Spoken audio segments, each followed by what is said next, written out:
Nel 2025 scegliere il mouse gaming giusto è diventato un po' complicato. DPI esagerati, switch ottici o meccanici, connettività senza fili ultra veloce e come se non bastasse, ultimamente il mercato si è invaso di mouse super leggeri dotati di polling rate che arrivano a 4000 o addirittura 8000 Hz. Ma servono davvero tutte ste robe o è solo marketing?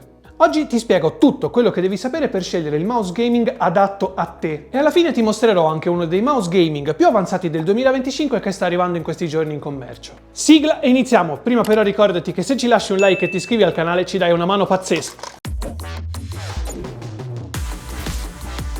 Iniziamo dicendo quella che per alcuni suonerà come un'ovvietà. Il mouse gaming perfetto non esiste, ma esiste quello perfetto per te. E manco a dirlo dipende tanto dal tipo di giochi che ti piace. Giochi tanto a sparatutto in prima persona e Battle Royale, quello che ti serve è un mouse super leggero, con pochi tasti, bello scattante e con polling rate alto. Ecco spiegato perché il mercato è invaso da questi tipi di mouse, semplicemente perché questi sono i generi più giocati dal grande pubblico. E visto che ci siamo, facciamo subito un po' di esempi pratici. Questo è l'NZXT Lift Elite Wireless, uscito ora nel 2025. Trovate il link alla recensione nella descrizione di questo video. Mouse super leggero che arriva a 8000 Hz con pochi pulsanti, proprio come abbiamo detto, e che rispetto ad altri non costa neanche un'esagerazione. O altrimenti quello che tenevo in mano prima, che ha un nome un pochino lungo, Logitech G Pro X2 DeX Superlight. Ho sbagliato. Logitech G Pro X Superlight 2 DeX Lightspeed. Per gli amici Pro X2 DeX. Comunque ci torno dopo su questo. Giocate tanto a MOBA e MMO? Sono meglio mouse più grandi e con tanti pulsanti, a volte anche tantissimi pulsanti. L'esempio più illustre di questa categoria è probabilmente lo SteelSeries Aerox 9 Wireless, che ha ben 18 pulsanti e un design ultra leggero e resistente. Vi piacciono gli strategici in tempo reale? Serve un mouse un pochino più bilanciato. Quindi serve ergonomia e precisione, talvolta fa comodo anche avere qualche pulsante extra in più. E se siete invece casual gamer che apprezzano un po' tanti generi e magari usano lo stesso mouse sia per lavorare che per giocare? C'è quella categoria di mouse gaming che mixano versatilità e comodità, come banalmente il G502X di Logitech, anche perché le sue forme ricordano quelle dell'MX Master, che è la serie lavorativa di Logitech. Altrimenti vanno bene anche mouse super leggeri ed ergonomici, come il Razer Basilisk V3 Pro, che è bello leggero, quindi non vi stanca il polso anche mentre lavorate e mentre giocate, però occhio che più sono leggeri, spesso e più il prezzo va a decollare. Passiamo ai sensori, la componente fondamentale di un mouse. Cosa conta davvero? Tanti brand fanno a gara chi sforna il migliore ed è anche logico che sia così. Altri invece si appoggiano a produttori terzi. Il valore di riferimento per i sensori di solito è il valore di DPI o DP che dir si voglia. Sarebbe l'acronimo di dots per inch. I DPI indicano la sensibilità del mouse. Più questo valore è alto, più il cursore si muove velocemente sullo schermo con meno movimento della mano. Occhio però, intanto più DPI non vuol dire più precisione. Avere 30.000 DPI o addirittura come sparano qualcuno i 40-44.000 DPI non serve a nulla, anche perché ci sono tanti altri parametri da considerare. Inoltre nessuno, a parte quelli che preferiscono le penne lisce, usano il mouse a 30-32.000 DPI per giocare. Di solito i mouse gaming si usano fra 800 e 3000-3500 DPI con qualche eccezione. Per esempio i mouse che hanno lo sniper button possono ridurre ben sotto gli 800 DPI proprio per rallentare tantissimo il mouse e fare movimenti più precisi. Tutto questo per dirvi: non fatevi convincere dal claim marketing di 40-44.000 DPI perché non serve a un tubo. Valutate altri aspetti, ovvero per dire di un sensore va valutato anche il valore di IPS, sarebbe l'acronimo di inch per second, e rappresenta la velocità massima alla quale il sensore può tracciare correttamente il movimento. Più questo valore è alto, più il mouse regge movimenti rapidi senza perdere precisione. Quelli più moderni si spingono a 600 IPS o addirittura a valori superiori. Altro valore spesso indicato è l'accelerazione massima espressa in G, ovvero l'accelerazione gravitazionale terrestre. E questo valore esprime la quantità di forza che il sensore del mouse può gestire prima di perdere il tracciamento. Per esempio, un mouse con 40 G di valore di riferimento può resistere a una forza equivalente a 40 volte la gravità terrestre senza perdere precisione nel tracking. In soldoni vuol dire che più è alto questo valore e più il mouse regge movimenti rapidi e brutali senza perdere appunto la sua capacità di tracciamento. C'è anche la LOD, la Lift Off Distance, ovvero l'altezza a cui il sensore smette di tracciare quando sollevi il mouse. Più questo valore è basso, meno rischi i movimenti indesiderati. Sì, ma quando torna utile sta roba? Torna utile quando giocate a bassi valori di DPI. Se giocate a bassi valori di DPI dovete fare movimenti più ampi con la mano. Questo significa anche che dovrete riposizionare il mouse per tornare in una posizione più comoda. Riposizionando il mouse lo sollevate. Sollevandolo potete causare movimenti indesiderati in gioco.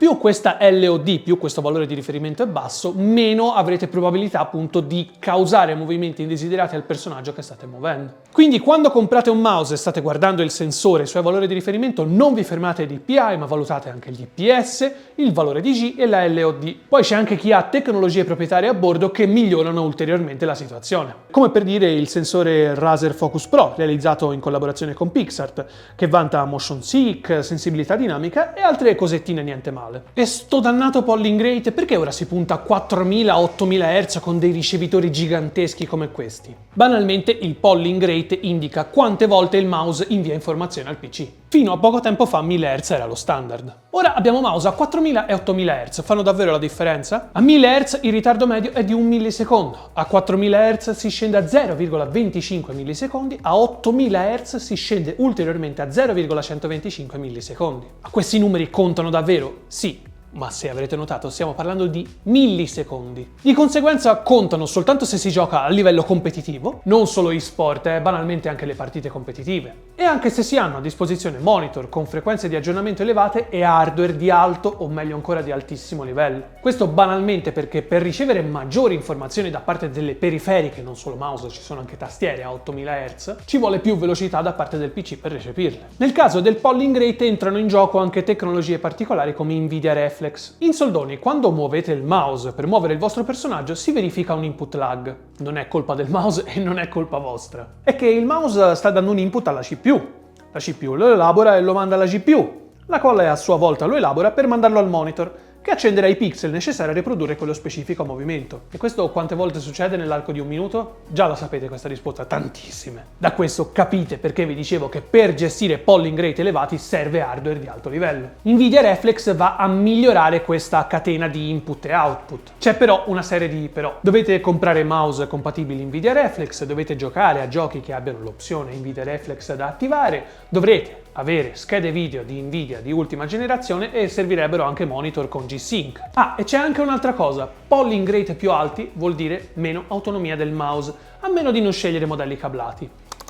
Passiamo adesso a switch e materiali. Avete visto il mio ultimo video sulle tastiere meccaniche? Se no, recuperatevelo, se me lo ricordo ve lo metto in descrizione, se no chiedetemelo. Comunque, anche i mouse hanno switch meccanici, esattamente come le tastiere meccaniche. Se hanno interruttori meccanici, di solito si tratta di micro switch, offrono un feedback molto fisico e hanno una durata media di 50 milioni di click, proprio come la maggior parte degli switch da tastiera meccanica. Le immagini che avete visto finora sono del Linkkot G23 Pro, uno dei pochissimi mouse al mondo con switch intercambiabili. Dopo aprirò anche una parentesi su questi mouse di marchi un pochino più sconosciuti. E poi ci sono i mouse che offrono interruttori meccanici di tipo ottico. Cosa cambia? Alla pressione l'interruttore interrompe un fascio di luce facendo partire l'input in modo più veloce che nei metodi convenzionali. Hanno quindi un tempo di attuazione più veloce, meno rimbalzo e a volte hanno anche una durata maggiore rispetto a quelli meccanici classici. Anche qui, se giocate molto a livello competitivo, avere gli switch ottici può fare un pochino la differenza, sono tutte cose che vanno a sommarsi. Per quanto riguarda i materiali non si usa più soltanto la plastica, ma vorrei approfondire un pochino di più questo discorso quando vi parlerò del peso dei mouse e quando andrò a parlarvi di questo nello specifico. E per quanto riguarda le forme del mouse, anche qui possono esserci una serie di suggerimenti abbastanza universali. Se la vostra è un'impugnatura di tipo classico, la cosiddetta palm grip, vanno bene anche mouse grandi che offrono abbastanza spazio a tutto il palmo della mano per appoggiarsi e per rilassarsi durante il gioco. Se invece usate la presa ad artiglio, la cosiddetta claw grip, che di solito si usa per avere maggior controllo sui tasti principali, per gli FPS per esempio, è bene che il dorso non sia troppo pronunciato, perché sennò vi dà fastidio. Occhio poi ad assicurarsi che i tasti siano premibili lungo tutta la loro superficie. Come fare a capirlo? Purtroppo l'unico modo è leggere le recensioni specializzate o quelle degli utenti. E poi c'è la fingertip grip che tiene sempre la mano sospesa sopra il dorso del mouse. In questo caso le dita davanti sono un pochino più rilassate, però appunto dorsi troppo alti vi rompono sempre le balle. Proprio in quest'ultimo caso poi ha senso anche puntare sui mouse super leggeri. E per quanto riguarda mancini e destrorsi è un bel casino. È un bel casino perché sono pochissimi i produttori che fanno mouse per mancini. O meglio, di mouse con le forme simmetriche ce ne sono tantissimi. Ma tutti tendono a mettere i pulsanti, quelli programmabili, quelli per le funzioni extra, sul dorso destro e quindi di conseguenza i mancini non se ne fanno di niente. Perché non è che vai lì con il mignolo a premerli, cioè ti spezzi le mani e ti fa fatica fatica a usarli.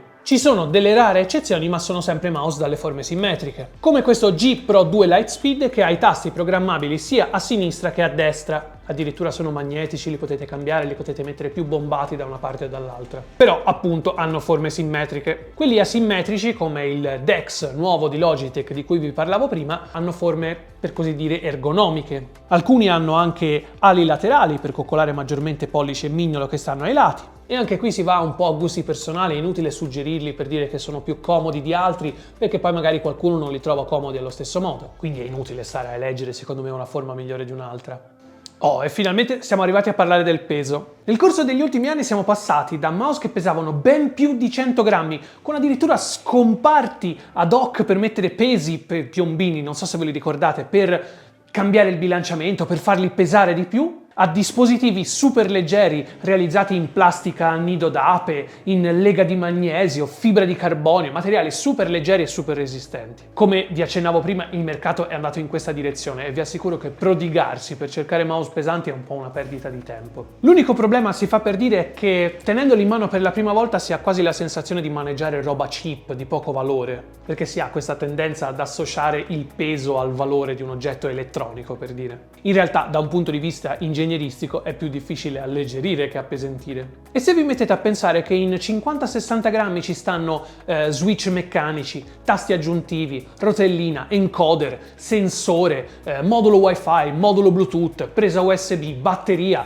è incredibile. E forse è anche per via della sensazione un pochino cheap che fa la plastica che sono nati appunto anche mouse gaming di fascia medio-alta o addirittura altissima, realizzati appunto con scocche in lega di magnesio, fibra di carbonio, con queste plastiche particolari a nido d'ape. Dal canto mio posso dirvi che è dal primissimo mouse super leggero di Logitech G che uso mouse appunto leggeri sotto i 70-60 grammi e non tornerei più indietro. E non li uso solo in ambito gaming, li uso anche per lavorare, perché comunque si muovono più agilmente, il polso si stanca meno. I vantaggi ci sono, è inutile negarlo. Vorrei anche parlarvi del software, ma prima vorrei introdurre l'argomento che vi ho detto che avrei introdotto poco fa e adesso capirete anche il perché. Senza girarci troppo intorno, i mouse gaming costano tanto. Una buona periferica supera ampiamente i 100 euro e non tutti sono disposti a spendere cifre del genere. Ovviamente, se vi accontentate di modelli non per forza troppo recenti, trovate anche prezzi un pochino più ragionevoli. E con la giusta pazienza e con investimenti di media natura vi portate a casa appunto delle ottime periferiche, comunque senza andare a puntare a quelli usciti nel 2025. C'è però tutta una categoria di mouse gaming che non tutti sanno di poter prendere in considerazione. I mouse gaming cinesi in vendita su piattaforme come AliExpress e MacKeys. Uno ve l'ho fatto vedere poco fa, l'Inkot G23 Pro. Era quello con gli switch intercambiabili, ma non è questa la sua unica specifica da urlo. 8000 Hz di polling rate senza fili,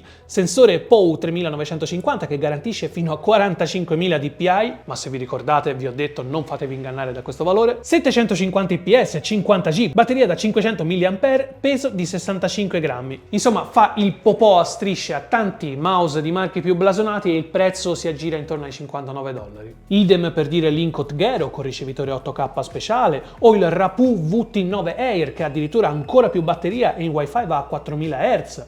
O questo, lo Zaopin Z2 Mini, che pesa 56 grammi, va a 4000 o 8000 Hz a seconda del ricevitore che scegliete, il tutto con prezzi a partire da $49. Quindi vi sto dicendo di dare l'addio a Logitech G, Razer, Corsair, SteelSeries e compagnia bella? No, non proprio, perché qui entra in gioco appunto il software. Quando comprate mouse gaming cinesi dovete appoggiarvi ad eseguibili di terze parti che spesso vengono riconosciute come malevoli da Windows, perché talvolta includono del codice malevolo. Non sempre, tutti quelli che ho provato non mi è mai successo nulla finora. E in ogni caso si tratta di interfacce di programmi con interfacce spartane, spesso solo in inglese o in cinese, talvolta partono in cinese e con Google Translate e fotocamera dovete farvi largo fra le varie impostazioni. E non è nemmeno detto che funzionino poi così bene. Fate, insomma, i vostri conti. L'esperienza software dei marchi più blasonati, come banalmente quelli che ho citato prima, è completamente differente. Ed è anche questo il motivo per cui pagate un mouse gaming più di 100 euro, perché state pagando anche il software e qui entra banalmente in gioco anche l'assistenza. Se comprate un mouse Inkot Gero su AliExpress, scordatevi qualsiasi tipo di assistenza o quasi. Non è che per forza si rompono, non è quello che sto dicendo, ma nel caso sfigato in cui si rompono, vi attaccate al tram.